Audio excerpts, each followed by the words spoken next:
Good morning India. दोस्तों नमस्कार। दोस्तों हमारे चैनल की कहानियाँ रोज़ाना सुनते रहने के लिए आप मेरे चैनल को सब्सक्राइब कर सकते हैं और इस वीडियो के पसंद आने पर आप इस वीडियो को लाइक कर सकते हैं। चलिए अब इस प्यारी सी कहानी को शुरू करते हैं दोस्तों। और हाँ, इस कहानी को सुनते वक्त आप ईयरफोन या फिर हेडफोन का प्रयोग ज़रूर कर लें। इससे इस कहानी की ऑडियो आपको पसंद आएगी जब आपके कानों तक पहुंचेगी। और हाँ, एक और बात दोस्तों, हाजिर है ये कहानी आपके लिए। मेरा नाम खुशी है और मैं 22 वर्षीय हूँ। मैं दिखने में खूबसूरत हूँ, ये मैं अपनी तारीफ नहीं कर रही, बस बता रही हूँ। मेरा रंग बहुत साफ है। मैं शादीशुदा हूँ। मेरी शादी 2 साल पहले यानी जब मैं 20 की थी तो हो गई थी। हम एक गांव से बिलोंग करते थे। मतलब मेरे पति शहर में रहते। तो उसके बाद मैं अपने पति के साथ शहर आ गई। मेरे पति का अच्छा खासा जॉब था। वो जॉब के चलते हमेशा व्यस्त रहते, लेकिन हाँ, वो मुझे अपना काफ़ी टाइम देते। जब भी उनके पास टाइम होती वो मेरे साथ खूब समय बिताते। हमारे शादी को अभी 2 साल हुए थे और मेरा बेटा अभी 3 महीना का ही था। मेरे बेटे और मेरे पति के साथ मैं ज़िंदगी में बहुत ही खुश थी। दोस्तों, ज़िंदगी में एक लड़की को कुछ नहीं चाहिए अगर उसके पति उसके साथ खुश हो तो। ऐसे ही वक्त बीत रहा था, लेकिन ये कहानी तब शुरू होती है जब मेरे पति का तबादला हो जाता है। असल में उनका अमेरिका में 11 महीने के लिए कुछ प्रोजेक्ट था, जिस वजह से उन्हें अमेरिका जाना था। ये जानकर मैं बहुत अपसेट हो गई। सच कहूँ तो असल में 11 महीने बाद वो 1 महीने की पूरी छुट्टी पे होते और इसीलिए मैं उन्हें कुछ कह नहीं पाई, क्योंकि उनका भी काम था और काम को तो कोई मना नहीं कर सकता। लेकिन हाँ, मैं उदास ज़रूर हो गई थी। ऐसे ही वक्त बीतने लगा। मेरे पति वहाँ से मुझसे कॉल वगैरह करते, लेकिन समय का बहुत अंतर था तो अच्छा से बातचीत नहीं होता और घर पर मेरे बेटे को भी संभालना पड़ता। वो भी 3 ही महीना का था तो उसे संभालने में भी काफ़ी दिक्कत होती। ऐसे में मैंने सोचा कि मैंने अपने पति को बोला कि मुझे काफ़ी दिक्कतें हो रही है। तो उन्होंने मुझे कहा कि ठीक है। उनके एक बड़े भाई, जो उनकी उम्र वही 48 साल है, वो आर्मी रिटायर्ड है। आर्मी से उन्हें जल्दी रिटायरमेंट मिल गई, तो उन्हें और उनकी पत्नी, धर्मपत्नी को हमारे घर भेजने के लिए उन्होंने कह दिया। उन्होंने कहा मैं उन्हें अपने घर भेज दूंगा, तुम चिंता मत करो। मैंने कहा ठीक है। दोस्तों, उनकी बात करूँ तो वो आर्मी रिटायर्ड थे। यूँ तो वो गांव में रहते थे, लेकिन आर्मी रिटायर्ड होने की वजह से वो काफ़ी ज़्यादा मॉडर्न सोच ख्यालात के थे, तो हमें उनके साथ रहने में कोई दिक्कत नहीं थी। मेरे पति को मैंने कहा ठीक है।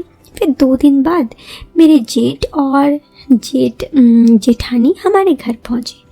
मुझे उनके देख बहुत खुशी हुई। मेरी जेठानी के साथ मैं ज़्यादातर कभी रही नहीं।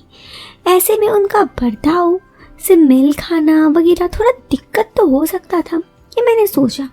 फिर भी मैंने सोचा कि अच्छा ठीक है, मैनेज हो जाएगा, क्योंकि यहाँ पर मैं अकेली भी तो थी और मुझे अकेले रहने में थोड़ा दिक्कत भी हो रहा था। इसी तरह वक्त बीतने लगा। मेरी जेठानी अक्सर बीमार रहने लगी। उनकी तबीयत खराब रहती, शायद इसीलिए वो शहर भी आ गई थी, ये सोचकर कि मैं उनकी सेवा कर दूंगी। और मेरे साथ यही चीज़ थोड़ी बुरी हो गई। मैं खुद यहाँ पर किसी एक को ऐसा चाहती थी जो मेरे साथ मेरे कामों में हाथ बटाए, क्योंकि घर पर मेरे बेटे को संभालने में मुझे काफ़ी ज़्यादा दिक्कतें तो होती थी। तो ऐसे ही वक्त बीतने लगा। धीरे धीरे मेरे जेठ घर पे काम कर देते, जिस वजह से उन्हें मुझे दिक्कत नहीं होती। हाँ, मुझे थोड़ा बुरा लगता कि वो इस तरह से काम कर रहे हैं, लेकिन फिर भी मैं कुछ ना सोचती। तो धीरे धीरे मेरी उनसे अच्छी खासी बातचीत होने लगी। वो मुझसे रोज़ाना घंटों बात करते, मेरे बेटे को पकड़ लेते, छोटा बच्चा था, और मेरे साथ इधर उधर की बातें करते। वो काफ़ी अच्छे इंसान थे।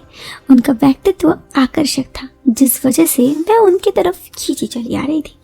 हाँ, मुझे पता है, वो मुझसे उम्र में काफ़ी बड़े थे। मैं 22 साल की और वो 48 साल के। लेकिन दोस्तों, कहते हैं अट्रैक्शन किसी के साथ भी हो जाता है। बस बात कुछ यूँ ही था। लेकिन मैंने अपने दिल की बात उन्हें नहीं बताई थी अभी।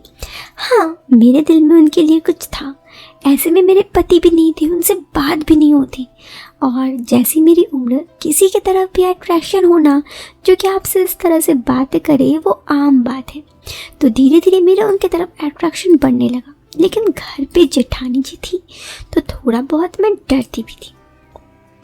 ऐसे ही वक्त बीतने लगा।